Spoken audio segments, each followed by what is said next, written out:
The History of Military Lodges, by H. Lloyd Wilkerson, Major General, United States Marine Corps, retired. A major portion of General Wilkerson's adult life has been spent as a career Marine in the service of his country.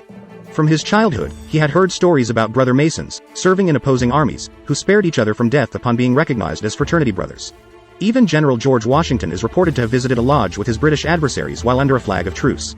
The nature of warfare has changed so much over the centuries one cannot comprehend how such an act could be possible. Modern armies fight so differently. They do not cease fighting just because it becomes dark. The nature of Freemasonry prior to the establishment of the Grand Lodge of England in 1717, and of course, prior to the birth of our country and the establishment of the U.S. Marine Corps, about which he will comment later. To refresh your memories about Masonic affairs before Grand Lodges were formed, there were no charters, no regularly elected officers, and no regular lodges, as we know them today. 17th and early 18th century lodges were very informal. Since they often had no permanent officers, the oldest master in attendance assumed the East. No dues were paid, and no dues cards were issued. Voluntary contributions from those present were solicited to pay for food and drink consumed at the meeting. They did considerable drinking compared to our modern lodge meetings where complete abstinence is the law. Freemasons met whenever and wherever they desired, had no lodge buildings as such, but most frequently they met in local taverns where food, drink, and lodging were available. At first, few if any records or minutes were kept.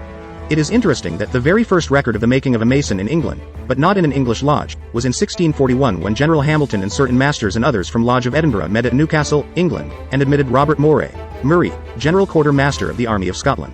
This proceeding outside the boundaries of the kingdom was approved by the lodge. It was normal in the transition period between operative and purely speculative Freemasonry to bring in high-ranking military and civil leaders. With the establishment of the Grand Lodges of England, Ireland, and Scotland, all between 1717 and 1736, Freemasonry quickly spread. The nobility, the clergy, and men of great influence sought to become part of the fraternity. Before the period of Grand Lodges, the colonies had many military and civilian men who were made Masons prior to departure from their homelands. According to the practice of the time, these Freemasons doubtless held Masonic communications and initiated candidates just as was being done in England and elsewhere. Additionally, they appeared to have continued this practice far beyond 1717 when the Grand Lodge of England was established.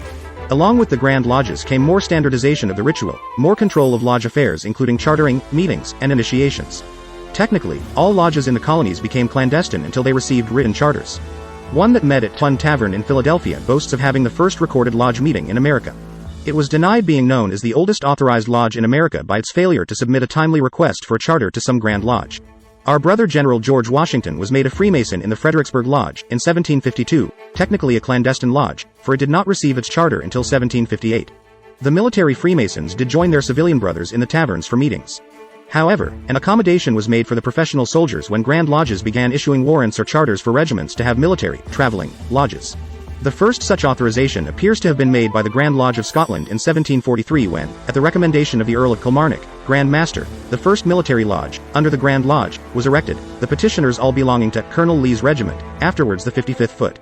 The first English military lodge was established in 1750 and attached to the 31st Foot. It had the distinction of providing the 10 charter members of the first stationary lodge in Florida in 1771.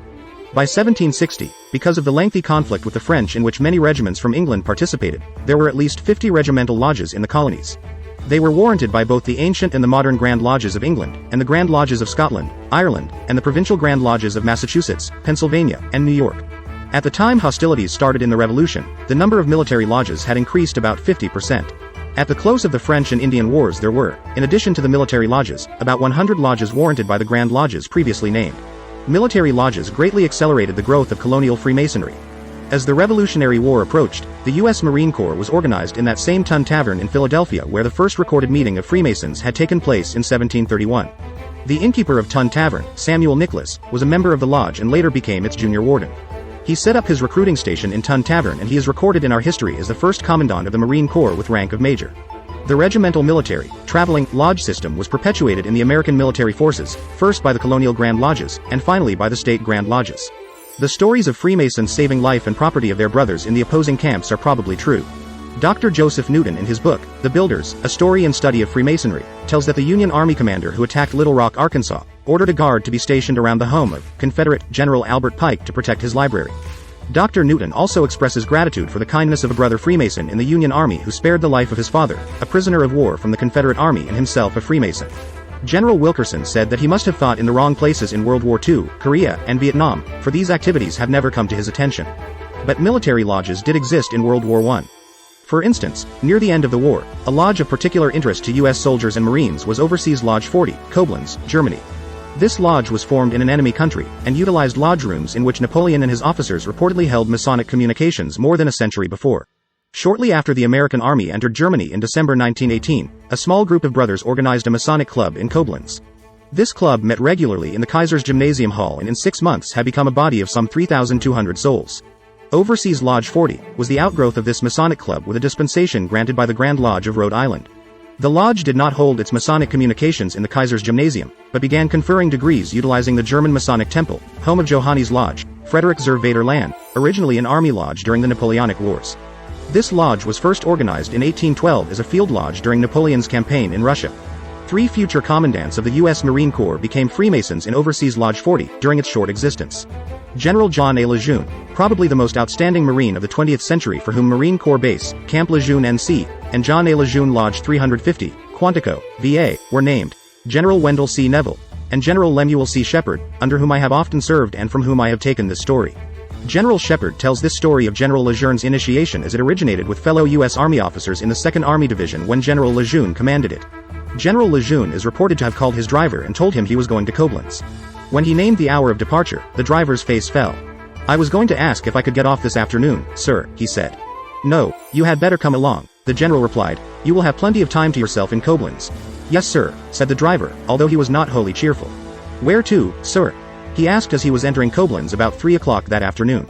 The driver gave his chief a peculiar look as he nodded that he understood. At the gate in front of the temple, General Lejeune tarried a moment to tell the driver to be back promptly at 7 o'clock. "But, sir," was the smiling reply, "I also have been notified to report here this afternoon," and together they entered the temple to take their first degrees. Generals Lejeune and Shepard were raised in the same lodge on the same night. When General Shepard, then a company commander, submitted his petition, he was sponsored and coached by the company gunnery sergeant of his company. He elaborated and evaluated much later saying, "Thus did Overseas Lodge develop and strengthen a fellowship between men of all ranks in the Army and the Marine Corps." Upon its return to America, Overseas Lodge was established at Providence, Rhode Island, where it continues active at this time. In order to be eligible for admission, an applicant must have served in one of the armed services. The work continues to be conducted in the same manner as in Germany, the officers of the lodge wearing their service uniforms and carrying out the ritual with military precision. An interesting souvenir possessed by the lodge is a Masonic diploma presented by a descendant of the French lodge stationed in Koblenz during the Napoleonic War, which was issued by the Great Orient of France in 1816 and bears the signature of both Napoleon and Marshal Ney. If there were any military lodges traveling with U.S. forces subsequent to World War, I have overlooked the records about them. Some writers say there were none. This inquiry would not be complete without investigation of activities in the Orient.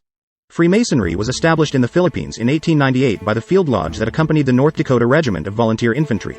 This lodge was established by a dispensation granted by the Grand Lodge of the state of North Dakota, and its charter members consisted of both officers and enlisted men of the regiment. In a short time it had received 100 petitions and had to refuse to receive more. General Wilkerson had read of no other lodge that has had the ceremony of obligation of a candidate interrupted by rifle fire. It departed the Philippines with its regiment about a year later. Shortly after departure of the North Dakota Regiment with its military lodge, a Sojourners Club was formed in Manila. By 1901 this group of sojourners had obtained a dispensation from the Grand Lodge of California to form a permanent lodge in Manila. As the members of the Sojourners Club were charter members of the newly formed Manila Lodge, the club was disestablished. But in 1907, the Sojourners Club was again formed in Manila, this time to provide a way for military Freemasons to know each other better and to be of assistance to those in distress. These military Freemasons, officers and enlisted men, returned home throughout the period preceding World War I with good feeling about the club and its function. In the months immediately following World War I, a group of commissioned officers of all the military services who were Freemasons held meetings in Chicago, Illinois, and formed the organization now known as the National Sojourners, Inc.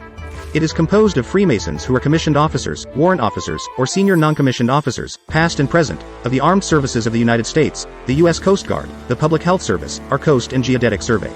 Commissioned officers in any armed services of a nation allied with the United States in time of war may also be qualified for membership. National Sojourners, Inc. has the objective of strengthening our national defenses, promoting patriotic ideals, and providing good fellowship among its members. It has served its purposes well. It was created in an era when there was extreme class consciousness between officers and enlisted men. General Wilkerson is a member and has been since World War II, and fought hard. Now, the National Sojourners, Inc. has offered membership to senior non-commissioned officers of the armed forces. The Masonic Services Association, sponsored by our Grand Lodges in the United States, is now the proper organization to provide assistance to Freemasons in combat overseas. In the final analysis, except in the combat zone, military Freemasons are seldom stationed beyond easy commuting distances of regular lodges where their presence would be honored.